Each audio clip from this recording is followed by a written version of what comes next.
Okay, everyone, here's the few topics we're going to be going through today. So for those that are still on here and missed the first few slides, we're talking about when and how to add water to the installs.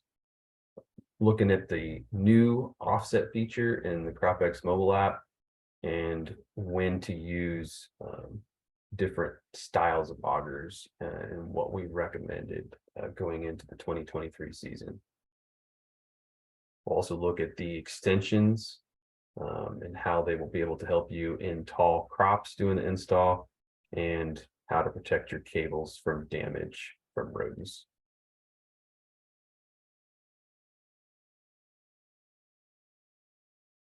So just as a reminder, here is a look at the previous version of the sensors on the left and the new version of the sensor on the right. So a few features to take notice of are the tapered design of the new sensor. So you can see the top diameter is larger than the bottom diameter. The sensor spacing is a little bit different. So it's 8, 16, 26. And then there's two notches or rings in this top portion of the sensor, and those are for our offsets, where we can actually put this sensor, this top sensor at 4 inches instead of 8 and change the spacing of all the remaining sensors. On the right, so for those also using the telemetry devices, this is a look at the new telemetry device. The solar panel is optional, only required for permanent crop installs. A very sleek design that will prove to be much easier to work with over some of the previous versions. So here's a live look at the new offset feature in the app. The screen that we're looking at is what you will see once you have already scanned the QR code. When you come to this screen, you can choose your offset with this drop-down box right here. The default will be none, which will assume that you're going to put this sensor all the way in the ground, and that top sensor is at 8 inches. If you are interested in the other two options available to you, you have an offset of 2 or an offset of 4. With an offset of 2, that's going to mean that your sensor is still sticking out of the ground 2 inches. That puts that top sensor at 6 inches. Or you could choose an offset of 4, putting that top sensor at 4 inches. So as you select the different options, this image updates. This is also available on the previous versions of the CropX sensor, so the V2 and the V3. On the left side here, you'll see the Auger recommended drilling depth for that offset selection, as well as the color codes, which will be applied to the augers. Some of the initial augers that were sent with fulfillment in the last several weeks didn't have that, so you can apply those color codes if you'd like with a paint marker or some colored tape. But that's what you will need to make sure and pay attention to when you're selecting your offset during your installation process. The offset cannot be changed after the install is submitted. And if you're looking at merging two different data sets, so an old data set with a new data set, that cannot be done unless the sensors are set at the same depths.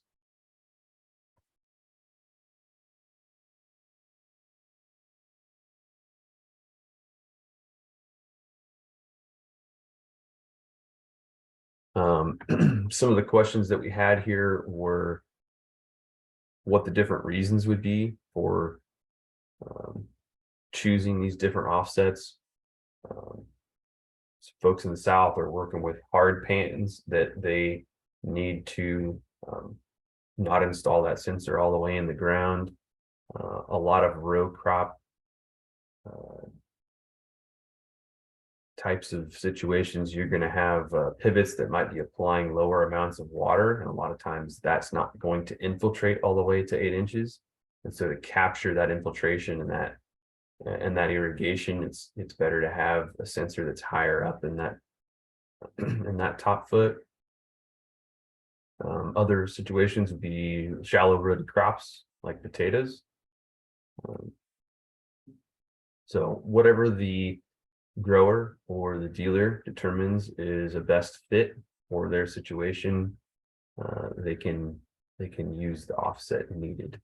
So we want to be flexible for our customers' needs, and I think this is a great feature that takes us a huge step forward into that.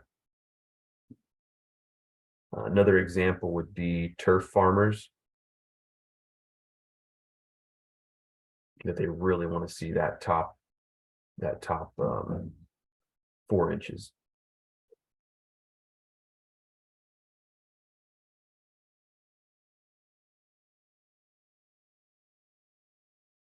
Here's an example of the test installs that we did using different auger configurations and their results. So the main factor here to look at is when we used a 1-inch auger, you run a risk of having imperfect soil contact at that bottom sensor of at 26 inches. And the result of that will be a lower volumetric water content number because you're not having perfect contact with the soil. That means there's some air gaps in there, and that's going to lower that reading. So we'll talk about what we recommend for installing the sensor in the different auger depths here on the next screen.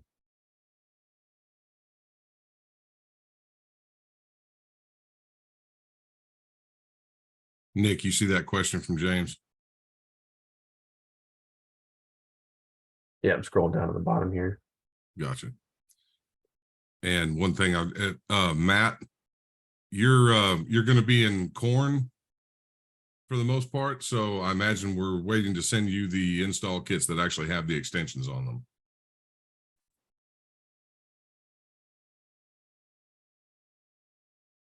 Yep.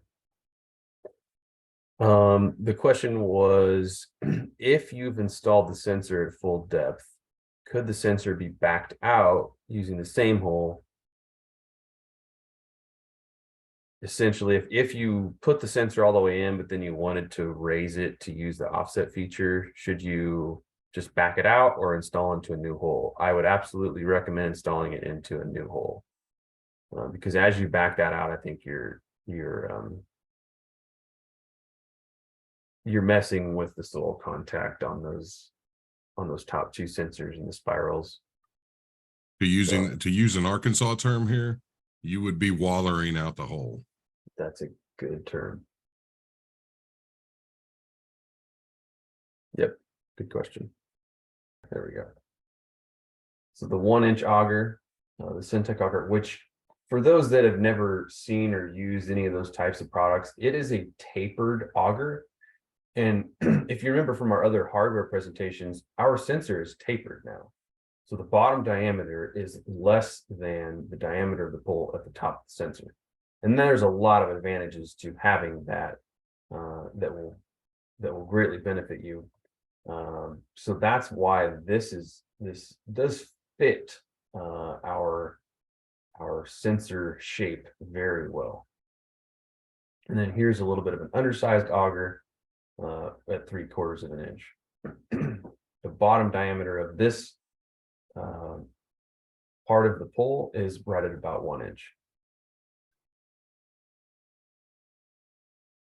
So you can see that if using the 1-inch auger, you're drilling deeper than this bottom sensor, you may have a hole, especially if you're not drilling perfectly straight, or maybe you've got a little bit of wobble going on.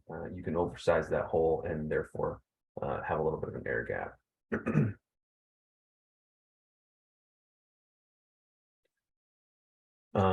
So our best recommendation is to use either a Syntec auger, and there's a couple advantages to that. So one is fitting the shape better, but the other is that it is it's more suitable for augering soil out of the hole. The reason that we haven't introduced this in the past is that it's expensive. And so for customers getting started with CropX, it could be an unviably it could be too uneconomical for them to do that if that was our only option. So these are much more affordable to get started with. However, for those customers that are installing high enough quantities, we would recommend purchasing an auger of this style, and we have those available on our store, or if you can call in and order it as well. We do have these available as well within our warehouse. I don't necessarily have it separated out on the store yet. But when we think about which one we should use in these different situations, essentially, the softer, the wetter, the more forgiving it's going to be.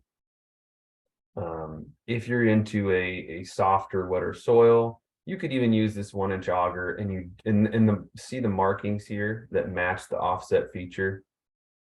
We're currently recommending that if you drill to 26 inches, you're only drilling to a hole depth that will be here. So when you're inserting the sensor and screwing it in, you're actually pushing this bottom 4 or 5 inches of the sensor into undisturbed soil to make a really tight fit. So that's what our recommendation is. However, if the soil is very hard and very dry, that may not be possible to push this bottom 4 or 5 inches into undisturbed soil without sacrificing another thing.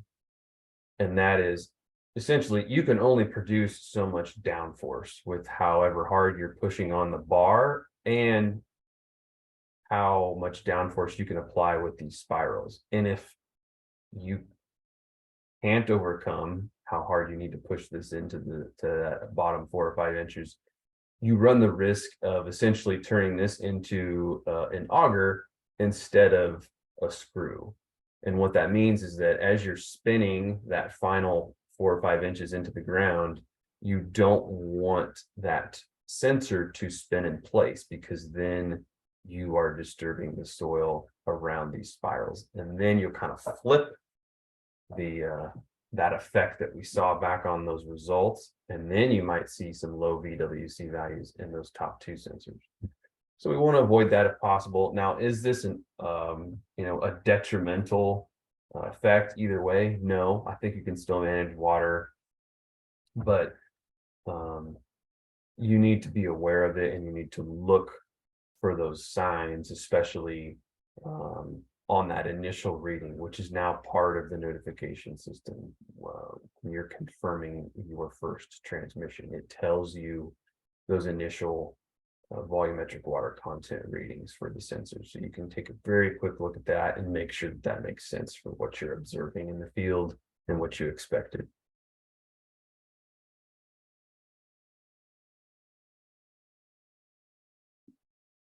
Okay, we've got a couple questions in.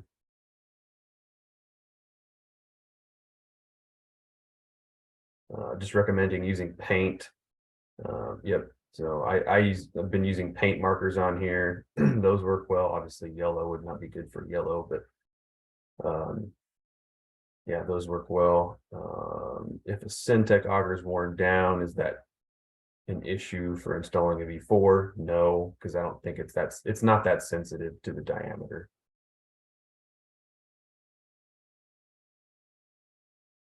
Yeah, I mean, maybe you'll drill better and have an easier time drilling a hole, but I don't think it's going to affect the V4 installation, just having a few microns difference on the Syntec auger. And what they're asking about for everyone else out there is, over time, this can wear a little bit. but you're talking very minute differences. I think either way, you'd still have a good fit for this type of V4 installation. One of the other questions I was thinking would come up is, should we apply this to maybe our V3 installations? And I think the answer is absolutely yes. Be aware of all of these same factors, even though that previous design isn't tapered. I would still recommend using a tapered auger, especially if you're putting many of them in.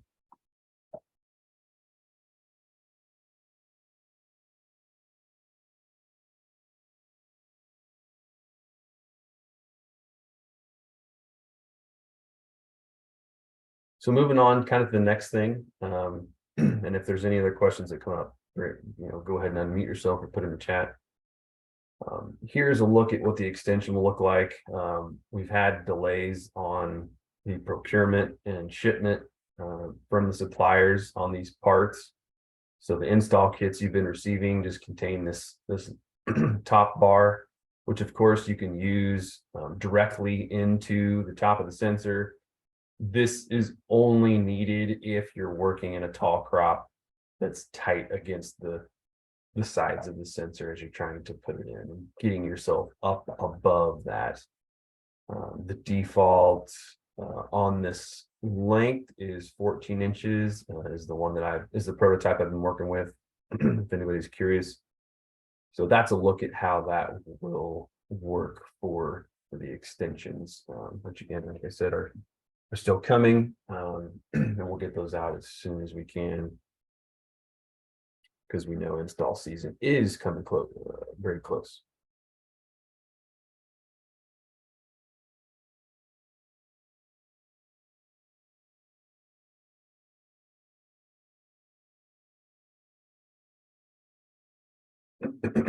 So, few takeaways from this. Again, for those you putting large quantities in, highly recommend getting a Syntec auger for your install crews. It is going to be well worth it. And again, the reason that we're just now presenting this is because it's more expensive, and for those just starting with CropX, a lot of times that initial cost might be a turnoff, and so we're balancing the factors of costs versus the benefit of getting these installed quicker and with more ease, at those higher quantities. So again, the one thing to remember, drier soil may require more water and deeper or a little bit wider holes, depending on what auger you started with. Make sure you practice. Just do a couple practice installs before you really get into the middle of your installation season. Make sure you've got the right tools. At the very beginning of the chat, I have posted the previous 2 webinars, which is the preseason prep 101 put on by Ben Tallman, and the advanced preseason prep that I presented a few weeks ago. So for all of those that are still preparing for their season, it is well worth spending the time to watch those and make sure you're ready to roll. Hey, Nick, I'm sorry, cover this real quick, but going back to the slide as far as your Syntec, as far as you were talking about your auger depths, things of that nature. Now we have also seen success with the V4 installation. If you don't go the full depth and you let that last sensor drill its way into the ground, we've also seen success out of the agronomy team, correct? Right. And again, yeah, exactly. And I laid these out in the image based on our current recommendation. So when you go to the offset feature, or you drill to the offset feature based on these color coded markings, this is where you'll land. And so that means you're putting that bottom sensor into undisturbed soil, but it's limited to those soils where it's going to be soft enough or wet enough to do so and not cause an issue with these spirals. I gotcha. Okay.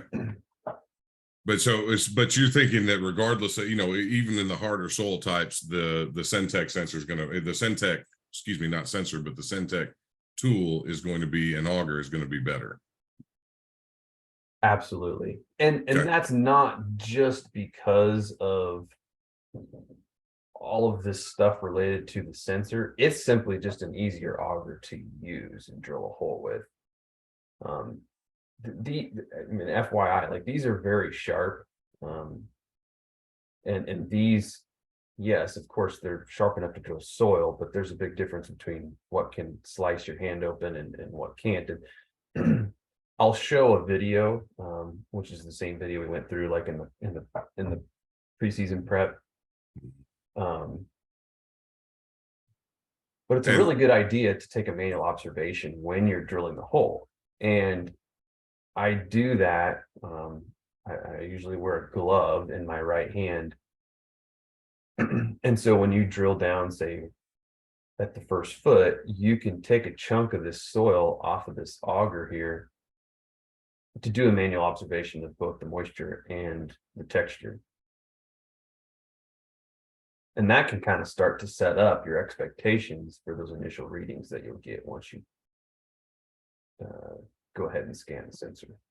And Nick, one more thing, just for the recording only, probably want to go through the first two things again, just for the recording, for people to be able to watch later, talking about as far as the offset feature, everything else. I just wanted to get that in. Sounds before good. Thanks, buddy.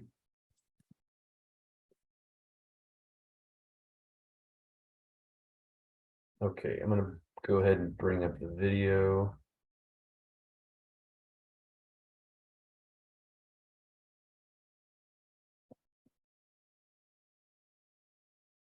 So the question, when to use water. If you watch the old version of the CropX installation video, they'll even pour water into the soil. Don't need to do that.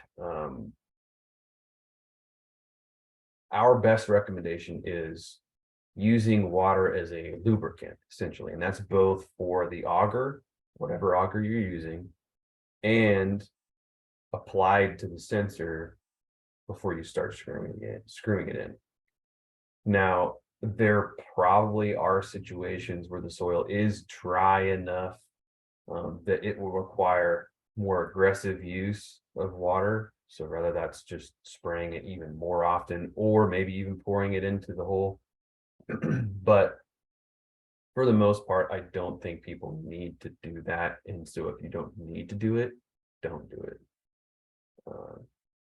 So here's a look at what that looks like to go ahead and spray down an auger. It's just a quick spray bottle that you can pressurize with a hand pump. One thing that I have seen people get tripped up on time and time again is how they auger.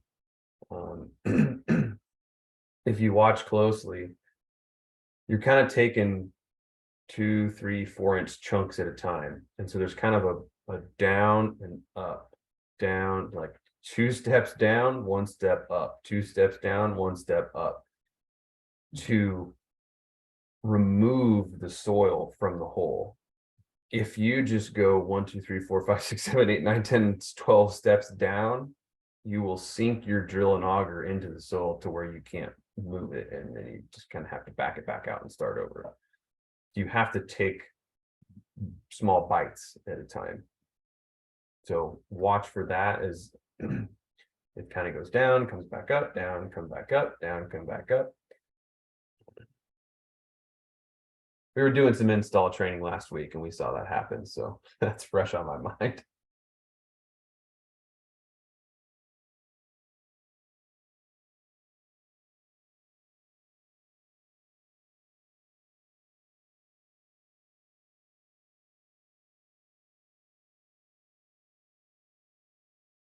And then once you've drilled to the appropriate depth,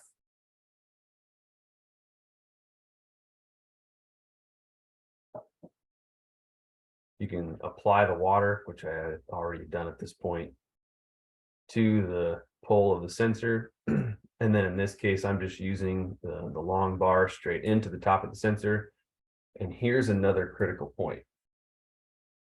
A lot of times I've seen people just start to rotate it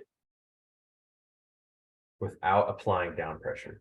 So to make sure that those spirals are going to screw into the ground and get as tight of contact as possible without loosening any of the soil as you go down, make sure you're applying down pressure on that bar versus just trying to rotate it without any down pressure. Okay, so I'm pushing down at the same time I'm turning the sensor into the ground. This was frozen, so it was pretty tough.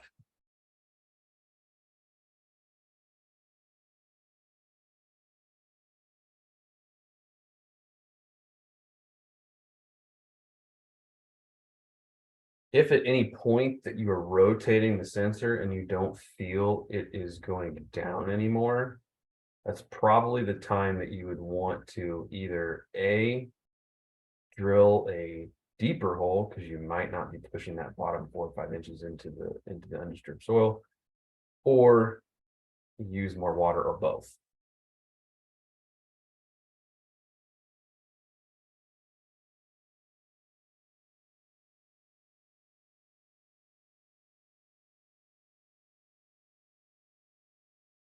So one other thing we didn't talk about earlier with the offset feature is the new sensor has markings on the sensor. So in this case, here's our first mark.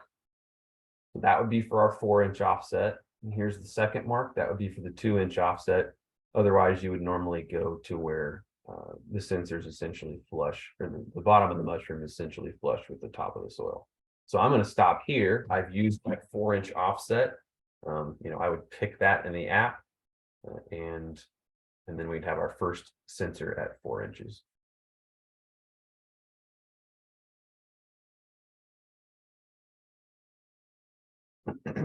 Last thing that was on our topics was talking about the protection of the cables.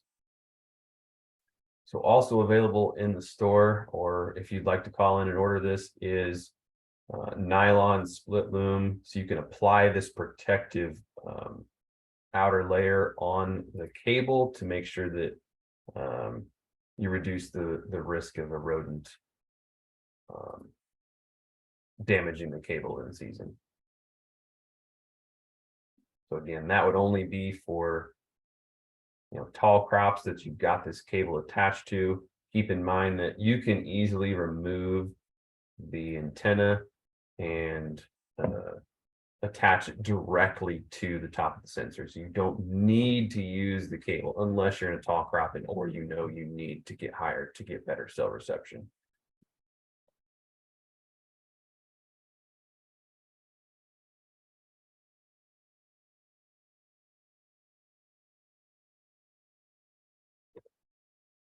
Thanks, Matt. Matt says practice at a golf course so you don't mess up your lawn. Yeah, well, my lawn's not exactly a golf course either, so.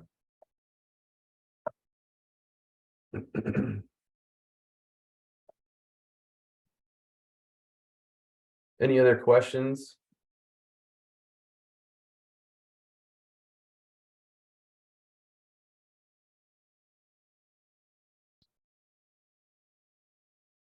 Hey, Nick, are you worried about that cover or the connection on there at all? Maybe trying to waterproof that a little bit? I have no known issues at this point.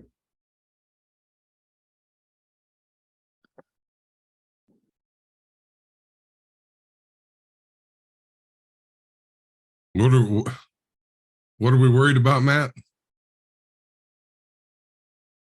The actual on that connection, I just wondering if water can get in, come down that loom and get into the collar and then get into the inside at all. Yeah, I think There's you're no mainly talking difference. about right here, right? Yeah, there's no difference. There's no difference in that connection in there's no different in that connection in the one on my on my Trimble FMX that's been outside in my rig through the rain for years. So no, I don't have any concerns about that. It's it's the exact same connection as my RTK. As my RTK and my GPS antenna. So no, I don't have any concerns about that. Except it's setting sideways, but anyway, yeah, I get the same thing. Okay.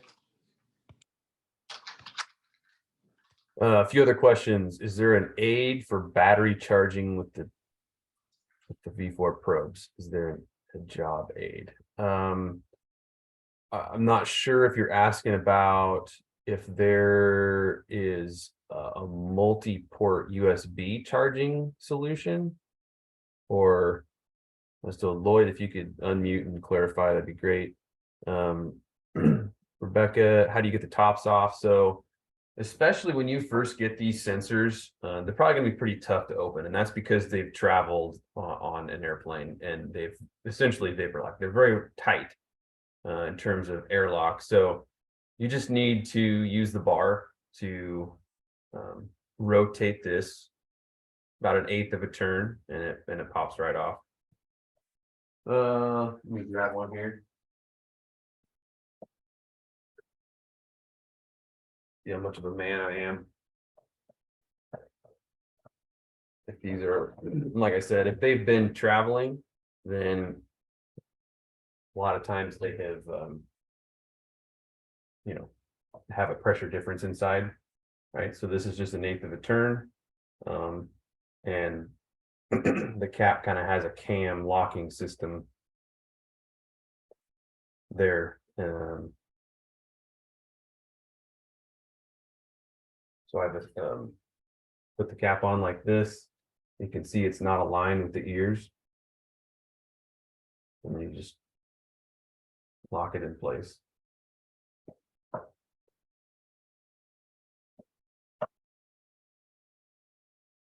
Matt, this is Lloyd jumping in. Yeah, that helps my question. I just have apparently not strong enough, but I have not been able to get one open yet. They are tight. And none of the job aids show that the new charging station is different. So that was all I needed. Thanks. Gotcha. Yeah, the battery is just a micro USB cable.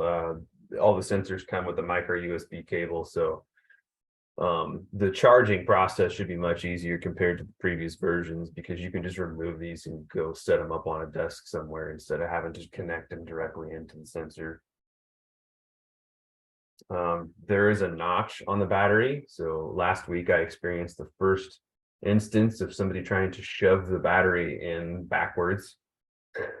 And then they put the cap on and it was pretty stuck and pretty tough to get out. So yes, it is supposed to be foolproof. It is notched. You cannot put it in the wrong way, but I apparently proved that incorrect last week. So whenever you put a battery back into the sensor, you'll likely hear a beep. That's normal. That's essentially the circuit board resetting once it gets power again.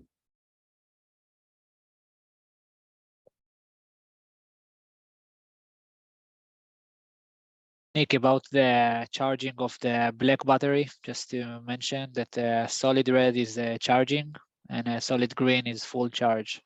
So everyone will take it into account. Perfect. Thanks.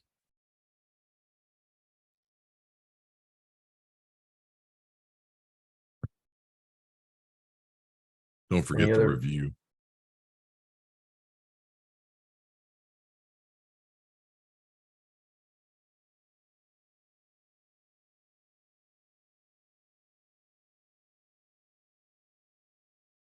So James was asking about not seeing the offset. So just make sure you've got the latest version of the app that was released on Tuesday. So if you're installing a CropX sensor in the app, you should see that feature now, as long as you've got the latest version of the app. Matt, Yeah, Kurt's asking about the stickers on the battery. They do not signify anything that I'm aware of. Dimry, I think he's talking about the different colors of stickers on the batteries. Does that mean anything? Not all of them even have stickers, so probably a QA process thing. Yeah, a QA process during the assembly, and about the previous statement here. So the offset is only available for a blue sensor, not for a Centec. So may just make it, everyone will be aware for that. Hey, Demery, I have my updates on cell phone set to set to auto update as far as, as far as my apps go, just to, as soon as an update becomes available to do it. I know a lot of people don't. Will Cropex, upon actually pulling it up, will it, say there's a new update available, or is it still one of those things that they have to go to the Android or Apple store in order to actually check if there's a update or not? Yeah, so from the next version of the Android, we will add a pop-up every time that we will get a new version available, but it will be a soft pop-up. So we will just let you know, and you will be able to choose if you want to go or not, but you will be aware. The new version, it's 6.3. And what about for iOS? Let me get you that. So iOS is 6.3.0 and Android is 6.3. Will the The last iOS version. have the pop-up feature? Yes, eventually. Not in this version, in the next one. Okay, cool. So guys, for you Android people, you go to your manage apps and devices on the Play Store, and then it'll show you updates available on that screen. Make sure you're going there on the regular and looking to see if there's an update available to you, even if it does, because sometimes if what Demery